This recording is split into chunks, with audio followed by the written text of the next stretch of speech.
അവനവനല്ല മറ്റൊരാൾക്കാണ്, വാപ്പാക്കാണ്. ഉദാഹരണമെങ്കിൽ വാപ്പ മരിച്ചു പോയിട്ടുണ്ട്, വാപ്പ മരിക്കുന്നതിന് മുമ്പ് അത് ചെയ്യാൻ ബാധ്യസ്ഥനായിരുന്ന ഒരാളാണെങ്കിൽ അതിനുവേണ്ടി അത് ചെയ്യാൻ പകരക്കാരനായി ചെയ്യാൻ ആഗ്രഹിക്കുന്നുവെങ്കിൽ അള്ളാഹു നമ്മുടെ പിതാക്കൾക്ക് മഗ്ഫിറത്തും റഹ്മത്തും കൊടുക്കട്ടെ. ചെയ്തു പോയ പിതാവിന് വേണ്ടി ചെയ്യണ്ട കേട്ടോ. ചെയ്തു പോയ പിതാവിന് പകരം ചെയ്യണ്ട.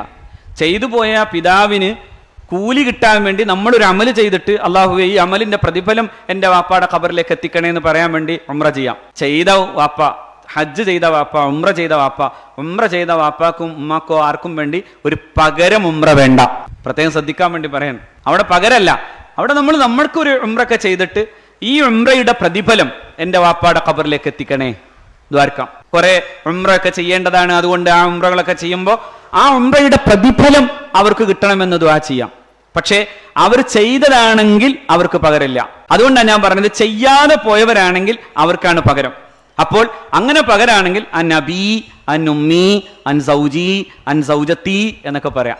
നീ മലയാളത്തിലാണെങ്കിൽ എൻ്റെ വാപ്പയെ പകരം, എൻ്റെ വാപ്പാടെ പകരമായിട്ട്, അല്ലെങ്കിൽ എൻ്റെ ഇന്നയാളുടെ പകരത്തെ തൊട്ട് എന്ന് നമ്മൾ നിയത്തു ചെയ്യുക. അങ്ങനെ നവൈത്തുൽ ഉംറത്ത ലില്ലാഹി, നവൈത്തുൽ ഉംറത്ത ലില്ലാഹി അൻ സൗജി, അബി, ഉമ്മി, പിന്നെ പലതും അവിടെ ആർക്കൊക്കെയാണെന്നുള്ളത് നമ്മൾ നിശ്ചയിക്കുക. അപ്പൊ ഏതായാലും ഒന്നാമത്തിൽ സ്വാഭാവികമായിട്ട് അത് ഉണ്ടാവാൻ സാധ്യതയില്ല. അതുകൊണ്ട് പറയാം, അവിടെ ഇങ്ങനെയാണ് നവൈത്തുൽ ഉംറത്ത ലില്ലാഹ് വഹറംതു ബിഹാ.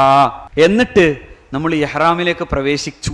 പിന്നെ നമ്മൾ ചെല്ലേണ്ടത് എന്താണ്? ലബ്ബൈക അല്ലാഹുമ്മ ലബ്ബൈക ലബ്ബൈക ലാ ശരീക ലക ലബ്ബൈക ഇന്നൽ ഹംദ വന്നിഅമത ലക വൽ മുൽക് ലാ ശരീക ലക അല്ലാഹുമ്മ സ്വല്ലി അലാ സയ്യിദിനാ മുഹമ്മദിൻ വഅലാ ആലി സയ്യിദിനാ മുഹമ്മദിൻ കമാ സ്വല്ലൈത അലാ ഇബ്രാഹീമ വഅലാ ആലി ഇബ്രാഹീമ ഫിൽ ആലമീന ഇന്നക ഹമീദും മജീദ്.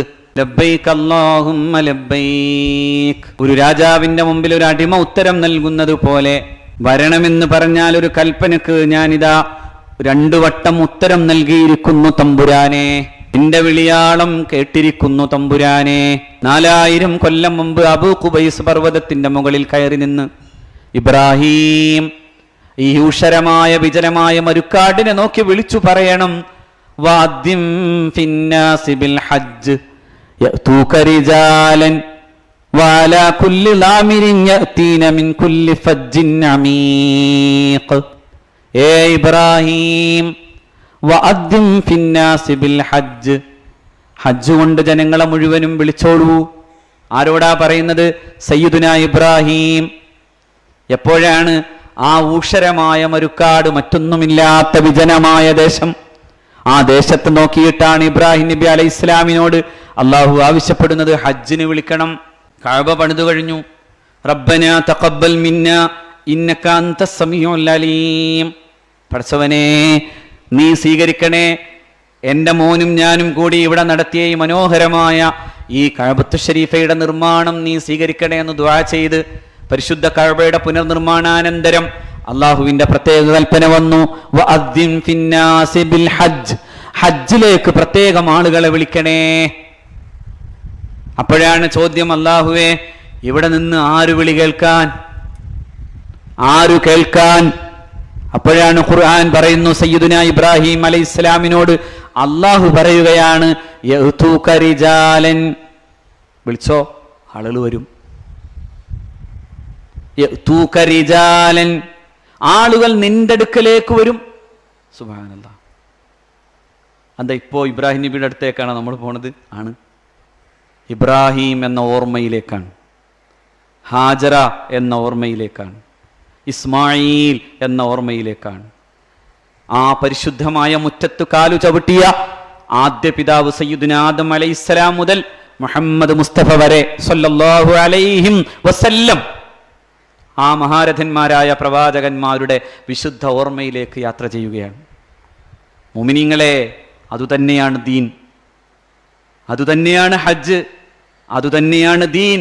എന്തുകൊണ്ടെന്നാൽ പഴയ പ്രതാപങ്ങളിൽ നമ്മെ ഈ ദീനിന്റെ മാർഗം പഠിപ്പിച്ചു തന്നവർ, അവരുടെ ഓർമ്മകളാണ് പരിശുദ്ധ ദീൻ. അതാണ് പരിശുദ്ധ ദീൻ. അതുകൊണ്ട് അല്ലാഹു റബ്ബുൽ ഇസ്സത്ത് അന്നു മാത്രം പറഞ്ഞൊരു വർത്തമാനമല്ലാതെ യഅതൂക റിജാലൻ, കാൽനടയായ ആളുകൾ നിന്റെ അടുക്കലേക്ക് വരും. വഅലാ കുല്ലി ളാമിരിൻ യഅതീന മിൻ കുല്ലി ഫജ്ജിൻ അമീഖ്.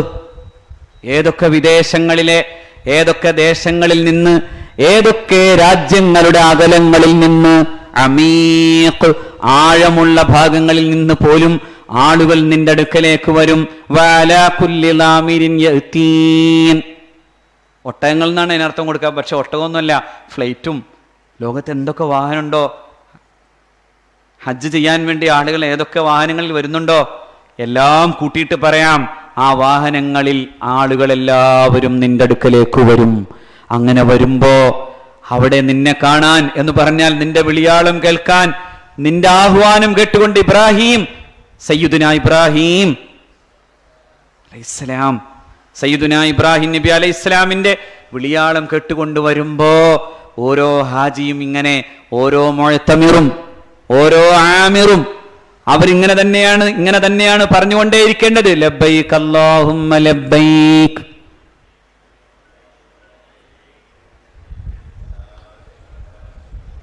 കുറച്ചുകൂടി ഉറക്കെ, ഒന്നുകൂടി ഉറക്കോ, ഈ ചൂടൊക്കെ ഒന്ന് പോകട്ടെ, കുറച്ചുകൂടി ഒന്ന് ഉറക്കെ.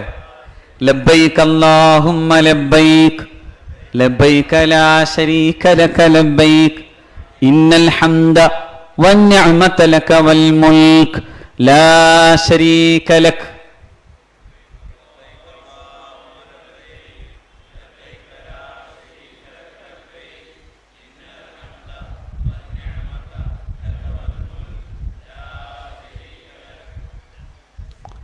അള്ളാഹു സ്വീകരിക്കട്ടെ.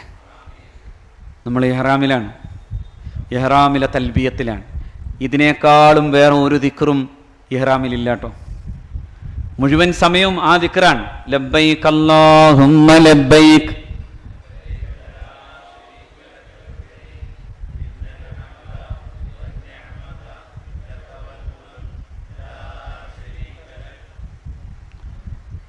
പിന്നെ ഒരു സ്വലാത്തും കൂടി ചൊല്ലണം. അല്ലാഹുമ്മ സ്വല്ലി അലാ സയ്യിദിനാ മുഹമ്മദിൻ കമാ സ്വല്ലൈത അലാ وبارك على سيدنا محمد وعلى آل سيدنا محمد كما باركت على إبراهيم وعلى آل إبراهيم. അപ്പോൾ ഇതല്ലാത്തൊരു പരിപാടിയില്ല. പുരുഷന്മാർ കുറച്ചുറക്കെ, സ്ത്രീകൾ വളരെ പതുക്കെ. പുരുഷന്മാർ ചെല്ലുന്ന അതേ താളത്തിലും ഭാവത്തിലും സ്ത്രീകൾ ചെല്ലണ്ട, വളരെ പതുക്കെ. ലബ്ബൈക് അല്ലാഹുമ്മ ലബ്ബൈക്. അല്ലാഹുവേ, നിനക്കിതാ 2 തവണ ഉത്തരം നൽകിയിരിക്കുന്നു. അല്ലാഹ്, ഒരു വട്ടമല്ല ഉത്തരം, 2 വട്ടമാണ്. എന്തിനാത്? അല്ലാഹു എന്ന ഉടമസ്ഥനോട് അടിമ പറയുമ്പോൾ അതാണ് അതിൻ്റെ മര്യാദ. വലിയ പോലീസ് ഓഫീസർ അയാളുടെ സബോർഡിനേറ്റ് ആയിട്ടുള്ള പോലീസ് ഓഫീസറോട് പറയുമ്പോൾ അയാൾ പറയാറുള്ളത് ഇങ്ങനെയാണ്: yes yes yes sir, yes sir, yes yes. 2 വട്ടം ലബ്ബൈക് അല്ലാഹുമ്മ ലബ്ബൈക്, ഞാനിതാ 2 വട്ടം നിനക്ക് ഉത്തരം തരാം. ലബ്ബൈക് അല്ലാഹുമ്മ ലബ്ബൈക് ഇന്നൽ ഹംദ വന്നിഅമത ലക് വൽ മുൽക്. എല്ലാ സ്തോത്രങ്ങളും എല്ലാ അധികാരങ്ങളും എല്ലാ അനുഗ്രഹങ്ങളും നിനക്കുള്ളതാണ്. ലാ ശരീക ലക്, നിനക്ക് പകരം മറ്റൊരാരാധ്യനുമില്ലാത്ത വിധം നീ ഏകനാണ് തമ്പുരാനെ എന്ന് പ്രഖ്യാപിക്കുന്ന, ഉച്ചൈസ്തരം പ്രഖ്യാപിക്കുന്ന ഈ മന്ത്രം നിങ്ങൾ ചൊല്ലിക്കൊണ്ടേയിരിക്കണം. സ്ത്രീകളെ, നിങ്ങൾ മുഖം മറച്ചിട്ടില്ല, പക്ഷേ നിങ്ങൾക്ക് വേണമെങ്കിൽ ഒരു കാര്യം ചെയ്യാട്ടോ. പ്രത്യേകം പറയാൻ ഞാൻ ഉദ്ദേശിച്ചത് ഞാൻ വിട്ടുപോയതാണ്. നിങ്ങൾക്ക് കൈകളിലും അതുപോലെ മുഖത്തും വേണമെങ്കിൽ മൈലാഞ്ചി കളറിടാം. അങ്ങനെ ആവുമ്പോൾ നിങ്ങളുടെ കളറെങ്ങാനും മറ്റുള്ളവർ കാണണ്ട എന്നുള്ളൊരാഗ്രഹമുണ്ടെങ്കിൽ മൈലാഞ്ചി കളറിടാം. ഇല്ലെങ്കിൽ പിന്നെ മുഖത്തേക്ക് ഒരിക്കലും വരാത്ത വിധം നീട്ടത്തിൽ, ചിലപ്പോൾ അവിടെ ചെല്ലുമ്പോൾ കാണാൻ പറ്റും, ഇങ്ങനെ ഒരു റൗണ്ട് വെച്ചിട്ടുള്ള ഒരു വസ്തു ഇടാം. അതല്ലാത്തതൊന്നും നിങ്ങൾക്കും പറ്റൂല. മുഖം അല്ലാതെ മറക്കാൻ പാടില്ല കേട്ടോ, പ്രത്യേകം ശ്രദ്ധിക്കണം. പുരുഷന്മാരെ, നിങ്ങൾ ഈ 2 വസ്ത്രമല്ലാത്ത മറ്റൊന്നും നിങ്ങളുടെ ശരീരത്തിൽ ഇല്ല കേട്ടോ. അത്രയേറെ നിങ്ങൾ അല്ലാഹു റബ്ബുൽ ഇസ്സത്തിലേക്ക് മുഴുകുകയാണ്. നിങ്ങളുടെ ഉത്തരവും ചോദ്യവും അല്ലാഹുവിനോട് മാത്രമാണ്. ആ രീതിയിലുള്ള യാത്രയാണ്. എവിടെയും ഒരു വർത്തമാനവുമില്ല. നിങ്ങൾക്കാകെ സ്വലാത്തു ചൊല്ലുകയും തൽബിയത്തു ചൊല്ലുകയും അല്ലാത്ത മറ്റൊരു കാര്യവും നിങ്ങൾക്ക് യാത്രക്കിടയിൽ പറയാൻ പാടില്ല. എയർ ഹോസ്റ്റസ് വന്ന് വർത്തമാനം പറയാൻ തുടങ്ങിയാലും തൽബിയത്തിലായിരിക്കണം. അപ്പോൾ ചായ തരുമ്പോഴോ വെള്ളം വേണമെന്ന് പറയുമ്പോഴോ അത്രയും കാര്യത്തിലേക്ക് മാത്രം ഒതുങ്ങണം. ബാക്കി എല്ലാ സമയത്തും തൽബിയത്തിലാകണം. ഇല്ലെങ്കിൽ ഇഹ്റാമിൽ തന്നെ ഹജ്ജ് പോകും, അള്ളാഹു കാക്കട്ടെ. ഇഹ്റാമിൽ തന്നെ ഉംറ പോകും, അള്ളാഹു കാക്കട്ടെ. അതുകൊണ്ട് ഇത് വലിയ പ്രശ്നമാണ്. ഞാനിത് പറയുന്നത് അത്ര ഗൗരവത്തോടെ അല്ലാതെ നിങ്ങൾ കേൾക്കരുതേ. കാരണം ഇത് വലിയ വിഷയമാണ്. സ്വാഭാവികമാണ്, നമ്മുടെ യാത്രക്കിടയിൽ ഈ പറയപ്പെടുന്നതൊക്കെ ഉണ്ടാകും. എയർ ഹോസ്റ്റസുമാർ നടന്നു പോകുന്നത് കാണും, അല്ലെങ്കിൽ അതുപോലെ പലതും കാണും. ഒന്നും കാണാത്ത കണ്ണ്, ഹൃദയത്തിലേക്ക് തന്നെ മാത്രം പരത്തിയ കണ്ണ്, അവിടെ അള്ളാഹു എന്ന ഓർമ്മകളിലേക്ക് മാത്രം വ്യാപരിച്ച കണ്ണ്. ആ കണ്ണല്ലാത്ത മറ്റൊരു കണ്ണും അള്ളാഹു നമുക്ക് തരാതിരിക്കട്ടെ. അള്ളാഹു ആ സമയത്ത് നമുക്ക് തരാതിരിക്കട്ടെ. ആ രീതിയിൽ അള്ളാഹു റബ്ബുൽ ഇസ്സത്ത് നമ്മളെ കാക്കട്ടെ. അതുകൊണ്ട് ഇഹ്റാം ഈ രീതിയിലാകണം. നിങ്ങൾ പരിശുദ്ധ മക്കത്തു ഷരീഫയുടെ ജിദ്ദ എയർപോർട്ടിൽ ഇറങ്ങിയിട്ടോ? അപ്പം നമ്മൾ എവിടെ എത്തിപ്പോ? ജിദ്ദയിലെത്തി. അൽഹംദുലില്ലാ. ജിദ്ദയിലെത്തിയാൽ നിങ്ങളുടെ യാത്രാ സംബന്ധമായിട്ടുള്ള കാര്യങ്ങളൊക്കെ കഴിഞ്ഞാൽ ബസ്സിൽ കയറി അപ്പോഴും നിങ്ങളുടെ മനസ്സ് മുഴുവൻ തൽബിയത്തിലാകണം. മക്കത്തു ഷരീഫയിലേക്ക് പ്രവേശിക്കുമ്പോൾ ഒരു കുളിയൊക്കെ സുന്നത്തുണ്ട്. പക്ഷേ ചിലപ്പോൾ ഇറങ്ങിയെടുത്ത് എവിടെയെങ്കിലും വെച്ച് അങ്ങനെ ഒരു ചാൻസ് ഉണ്ട്. അമീറിനോടൊന്ന് ചെവിയിൽ ചോദിച്ചു നോക്കാം, ഒന്ന് ഓടിപ്പോയിട്ട് ഞാൻ ഒന്ന് കുളിച്ചിട്ട് വരട്ടെ എന്ന് പറഞ്ഞാൽ ഒന്ന് കുളിച്ചു നോക്കിക്കോളി, പറ്റും.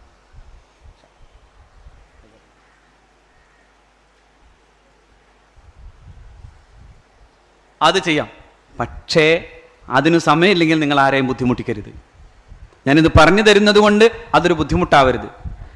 മക്കയിലേക്ക് പ്രവേശിക്കാൻ, അള്ളാഹുവിൻ്റെ വിശുദ്ധ ഗേഹത്തിലേക്കാണ്. അതായത് ഈ ഭൂമിയിൽ ഏറ്റവും ആദ്യത്തെ സൃഷ്ടമായിട്ടുള്ള ഭൂമി കൂടിയാണ്. അതായത് ഭൂമി സൃഷ്ടിക്കുമ്പോൾ ആദ്യം സൃഷ്ടിക്കപ്പെട്ടതായി, ആദ്യം അള്ളാഹു ബഹുമാനിച്ചതായിട്ടുള്ള പരിശുദ്ധ മക്ക. അവിടെയാണ് ഈ ഭൂമിയിലെ ആദ്യത്തെ ഗേഹം. അങ്ങോട്ടാണ് നമ്മൾ പോകുന്നത്. അവിടേക്ക് ചെല്ലുമ്പോൾ നമ്മുടെ മനസ്സും നമ്മുടെ മനസ്സിൽ മുഴുക്കെ അർഹമുറാഹിമീനായ റബ്ബിന്റെ ഓർമ്മകളിലാക്കി തന്നെയാകണം അങ്ങോട്ട് ചെല്ലേണ്ടത്. അവിടെ ചെന്നാൽ, അവിടെ ചെന്നിട്ട് കണ്ണുയർത്തിയാൽ അവിടെ നമ്മൾ മക്കത്തു ഷരീഫയിൽ ചിലപ്പോൾ ഒരു പക്ഷേ അപ്പം തന്നെ ചിലപ്പോൾ ഹോട്ടലിലേക്ക് പോയി അവിടെയുള്ള പിന്നെ യാത്രാ ആവശ്യങ്ങളുടെ സാമഗ്രികളൊക്കെ അവിടെ വച്ചിട്ട് പിന്നെ നമ്മുടെ നേതാക്കൾ, അതായത് അമീറുമാരുടെ പ്രത്യേക നിർദ്ദേശപ്രകാരം അന്നത്തെ സമയം അനുസരിച്ച് നമുക്കൊരു പക്ഷേ ഉംറ തീർക്കാൻ വേണ്ടിയുള്ള നമ്മുടെ യാത്ര ഉണ്ടാവും. അവിടെ പ്രത്യേകം ഒന്ന് ശ്രദ്ധിക്കണേ. ഇനി പ്രത്യേകം ശ്രദ്ധിക്കേണ്ട കാര്യം, നിങ്ങൾ അതുവരെ ഈ തൽബിയത്തിലാണ്. തൽബിയത്ത് ചൊല്ലിക്കൊണ്ടാണ് നമ്മുടെ യാത്ര. ഈ മേൽവസ്ത്രം ഇങ്ങനെ ഇട്ടിട്ടുണ്ട് കേട്ടോ. ഈ മേൽവസ്ത്രം ഇങ്ങനെ ഇട്ടിട്ട് തൽബിയത്ത് ചൊല്ലി അവിടെ ചെല്ലുകയാണ്. അവിടെ ചെന്ന് കഴിഞ്ഞാൽ അവിടെ കാണുമ്പോൾ നിങ്ങൾ ആദ്യമായി, ചിലപ്പോൾ അതിനു മുമ്പ് കണ്ടവരുണ്ടാവും, ആദ്യമായി കാണുന്ന ഒരു കാഴ്ചയുണ്ട്. പരിശുദ്ധമായ ഹറം പള്ളിയിലെ നമുക്ക് നിശ്ചയിക്കപ്പെട്ട ബാബുസലാം എന്നൊരു പക്ഷേ നമ്മൾ ഉദ്ദേശിച്ച പോലെ പോയിക്കൊള്ളണമെന്നില്ല. നമുക്ക് കയറാൻ കഴിഞ്ഞിട്ടുള്ള ഹറമിലെ പരിശുദ്ധമായിട്ടുള്ള ഹറമിലെ ഏതെങ്കിലും ഒരു വാതിലിലൂടെ നമ്മളങ്ങനെ കയറി ചെന്നാൽ അവിടെ നമ്മൾ ആദ്യം കാണുന്ന ഒരു കാഴ്ചയുണ്ട്. യുസ്തഹബ്ബു ഇദാ വഖഅ ബസറുഹു അലൽ ബൈത്തി, പരിശുദ്ധമായിട്ടുള്ള കഅബ തൻ്റെ കണ്ണിൽ പെട്ടാൽ അപ്പോ അയ്യർഫഅ യദൈഹി, രണ്ട് കൈ ഉയർത്തണം. എന്നിട്ട് ദ്വാരക്കണം, അല്ലാഹുമ്മ സിദ് ഹാദൽ ബൈത തശ്രീഫൻ വ തഅലീമൻ വ തക്രീമാ.